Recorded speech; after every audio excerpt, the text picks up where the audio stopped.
Bell পড়েছো? চলো। রাধে রাধে রাধে।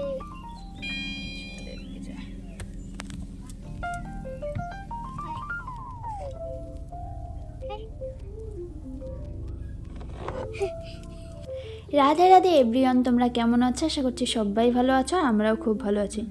তো হুট করেই না প্ল্যানিং হলো, তো অংশুর পাপা বললো যে চলো মায়াপুর যাওয়া যাক। তো সকাল সকাল রেডি হয়ে গেলাম, মানে আগের দিন রাতেই প্রোগ্রাম হলো, আর পরের দিন সকালবেলায় ঘুম থেকে উঠে স্নান দান করে দেখো আমরা রেডি হয়ে বেরিয়েও যাচ্ছি। মানে 8:30 বাজে আমরা বেরোলাম। তো অনেক দিন ধরেই প্ল্যানিং হচ্ছিল, কিন্তু আজ যাবো কাল যাবো পরশু যাবো এরকম করে করে আর হয়ে উঠছিল না। তো হুট করে বলেই দিল অংশুর পাপা যে গেলে চলো, আর না গেলে থাক, আর যেতে হবে না। তো সেই জন্য তাড়াতাড়ি করে রেডি হয়ে গেলাম যে না এবার যদি না যাই তাহলে আর সত্যিই যাওয়া হবে না, কারণ এরপরেই কিছুদিন পরেই অংশুর পাপা আবার চলে যাবে ডিউটিতে, তো তখন আর আমার যাওয়া হবে না। তো তোমাদের সঙ্গে কথা বলতে বলতে দেখো আমরা মন্দিরের কাছাকাছি চলে এসেছি, আর ওই যে মন্দির দেখা যাচ্ছে। তো এরপরে দেখো দুই সাইডে না কত কাঠ রাখা রয়েছে, আর এই কাঠ দিয়েই রান্নাবান্না হয়, ভগবানের জন্য প্রসাদ রান্না করা হয়। তো যাই হোক, এতদিন এতটা খেয়াল করে আসিনি। আর এইদিকে দেখছি যে কচু শাক ছিল সব কাটা হয়ে গেছে। আর প্রথমে অংশুর বাবা গাড়ি পার্কিং করেই চলে আসলো হচ্ছে প্রসাদের কুপন কাটতে, আর এইদিকে হচ্ছে ভজন কুটির রয়েছে।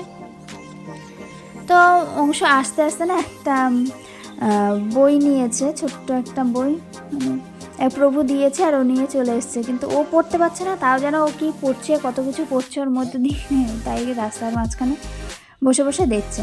তো এরপরে আমরা আস্তে আস্তে হাঁটতে হাঁটতে চলে গেলাম। আর সকালবেলা বেরিয়েছি, এখন প্রায় 9টা 9:30 বাজে, তো একটু খিদেও পেয়ে গেছে।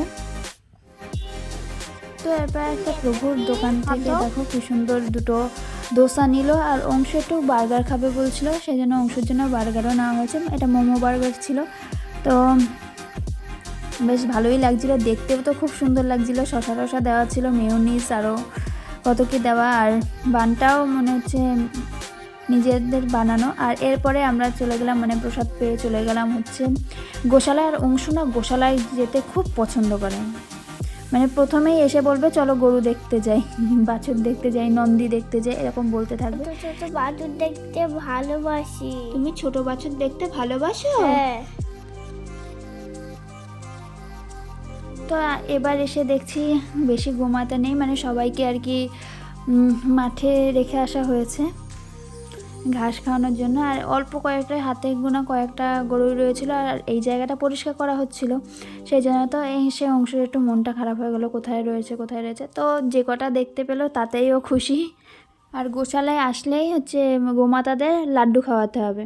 তো দেখো এই বাচ্চা মেয়েটা কি সুন্দরভাবে লাড্ডু খাওয়াচ্ছে, মানে আমরা ভয় পাচ্ছি, কিন্তু বাচ্চা মেয়েটা খুব সুন্দরভাবে দেখো ওদের খাওয়াচ্ছে, একটুকু ভয় পাচ্ছে না। আর অংশুর তো দরকার, মানে প্রত্যেকবারই আসলেই গোমাতাদের লাড্ডু খাওয়াতে হবে। লাড্ডু বলতে ওখানেই গোশালাতেই পাওয়া যায়, মানে গরুর গোমাতাদের খাবার, তো সেটাই। আর আমার এখানে আসলে গোমাতার সঙ্গে সঙ্গে তাদের দুধ থেকে তৈরি ক্ষীরটা খুব ভালো লাগে, মানে যখনই আসি বলতে গেলে তখনই এই ক্ষীরটা আমি খাই, আর অংশুর পাপারও খুব পছন্দ হয় এই ক্ষীরটা।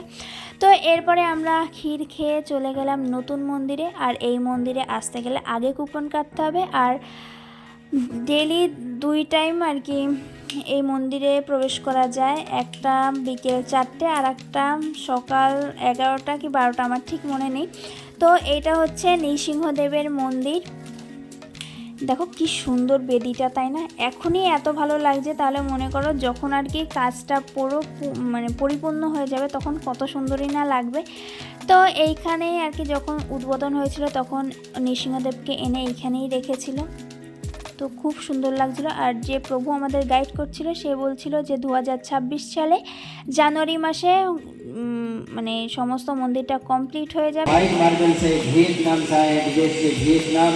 जो ग्रीन मार्बल आप देख रहे हैं ये ब्राजील से है, रेड मार्बल आए इटाली से, ग्रेनाइट आए स्पेन, साउथ अफ्रीका, इंडिया, अलग अलग कंट्री से मार्बल आए हैं।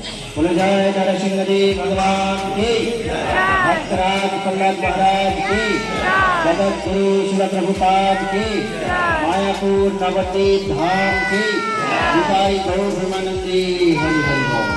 तो अभी आइए हम लोग मेन मंदिर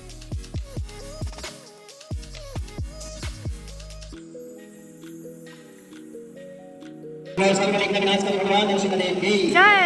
हरे कृष्णा हरे कृष्णा हरे कृष्णा हरे कृष्णा कृष्णा कृष्णा कृष्णा कृष्णा हरे हरे हरे हरे हरे हरे राम हरे रामा हरे राम रामा रामा राम राम हरे हरे गौरंग। इस नवनिर्माण मंदिर में आपसे भक्तों का स्वागतम। यही है मेन मंदिर, जिसका हाइट है 3.5 फीट, ग्राउंड फ्लोर से सुदर्शन चक्र तक।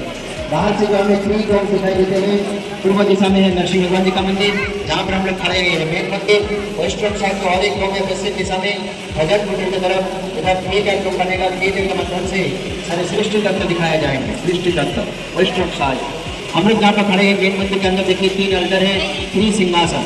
दाएं तरफ लेफ्ट साइड से जो फर्स्ट सिंहासन है वहाँ पर गुरु परंपरा वैष्णव आचार्य गण को स्थापना किए जाएंगे, 16 गोस्वामीगण। मिडिल में रहेंगे महाप्रभु पंचतत्व, सुचैतन्य महाप्रभु, नित्यानंद प्रभु, और सुभाष ठाकुर जी को मिडिल में स्थापना की जाएगी। ब्रह्मांड श्रीमद् भागवतम में जो वर्णन है 14 स्टेट यानी 14 भुवन, हम लोग अभी मिडिल में पृथ्वी लोक पर जिसको मर्त लोक कहा जाता है, असली में है मृत्यु लोक। यहाँ पे सभी को इतना मरना ही होगा। हमारा ऊपर है 7 प्लानेट, नीचे है 7 प्लानेट। ऊपर जो 7 स्टेप है भू भुव स जन तप महा सत्य लोक, उसके ऊपर है चिन्मय धाम जहाँ भगवान विष्णु रहते हैं, वैकुंठ धाम। सबसे ऊपर है राधा कृष्ण के धाम, बोलो वृंदावन, बोलो वृंदावन। एक एक ब्रह्मांड ऐसा घूमते रहेंगे, एक एक प्लानेट, ताकि लोगों को क्लियरली मालूम पड़े कि हमारे ऊपर कितने लोग, देव देवी कहाँ रहते हैं, शिव जी कहाँ रहते हैं, ब्रह्मा जी कहाँ रहते हैं, ऋषि मुनि लोग कहाँ रहते हैं, हमारे ठाकुर जी राधा कृष्ण कहाँ रहते हैं। आप यहीं से क्लियरली दिखाई देंगे। अभी आपको डिसाइड करना है, आपको जानना है। हरे कृष्ण। नीचे भी 7 प्लानेट है, तल अतल भूतल सुतल महातल तलातल रसातल पाताल। ये वेस्टर्न साइड में जो डोम है पश्चिम दिशा में, वहाँ पर 3 के माध्यम से दिखाया गया। 10,000 लोग एक साथ नृत्य कर पाएंगे, 10,000 डिवोटीज ये दोनों मंदिर मिलाकर। जहाँ पर हम लोग खड़े हैं यहाँ पर एक बहुत ही सुंदर व्यास आसन बनेगा। इस पर प्रतिष्ठित आचार्य जगत गुरु श्री प्रभुपाद जी को यहाँ पर स्थापना की गई। हम जो दर्शन कर रहे हैं, हम लोग बहुत ही सौभाग्यवान हैं जो हमारे जीवन में इतना बड़ा मंदिर हम लोग देखने को मिले। सबसे बड़ा मंदिर हमारा भारत। তো বাইরে দুজন দ্বাররক্ষী রয়েছে দুই সাইডে দেখো। তো এরা হচ্ছে জয় আর বিজয়। তো যাই হোক, মানে মন্দিরটা এখনই এত সুন্দর লাগছে না, তো যখন পরিপূর্ণ হবে তখন আরও কত সুন্দরই না লাগবে। তারপর মিউজিয়াম তৈরি হবে নাকি আরও অনেক কিছু তৈরি হবে। আর এখানে 14 ভুবনের যে কনসেপ্টটা রয়েছে সেটা থাকবে। মানে সব কিছু এখন তৈরি হয়নি পুরো, তাতেই এত ভালো লাগছে, আর তৈরি হলে সত্যি কত না ভালো লাগবে। তো এরপরে আস্তে আস্তে আমরা এই মন্দিরটা দেখে নিচে চলে যাচ্ছিলাম। আর এইখানে নামতে যতটা না সুবিধা হচ্ছে, উঠতে একটু কষ্টই হচ্ছিল। বিশেষ করে যে বয়স্ক প্রভুরা বা মাতাজিরা ছিল তারা একটু একটু গিয়ে তারপর একটু বসলো, বসে আবার উঠছিল। তো এরপরে অংশ অনেক দৌড়াদৌড়ি করলো, দুষ্টুমি করলো, আমরা একটু ঘুরলাম টুরলাম। তারপরে গিয়ে আমরা মেইন মন্দিরে, এখন যে মেইন মন্দির রয়েছে সেখানে গিয়ে ভোগারতি দর্শন করলাম, নৃসিংহদেবের আরতি দর্শন করলাম। তারপরে গিয়ে আমরা গদা ভবনে প্রসাদ পেলাম। তো এরপর আমরা চলে গেলাম বৈকুণ্ঠ শপে। তো এরপরে আমি একটু খুঁটিনাটি মার্কেটিং করলাম, যেমন জ্যাম, একাদশী কুট্টু আটা এইসব কিনলাম টিনলাম। আর এরপরে আর কি বাড়ি চলে আসলাম। Tata Mayapur. Tata Mayapur, tata tata Mayapur, tata tata তো এটুকুই ছিল আজকের ভিডিও। ভালো লাগলে লাইক, কমেন্ট আর শেয়ার করতে ভুলো না। চ্যানেলটাকে সাবস্ক্রাইব করুন। টাটা।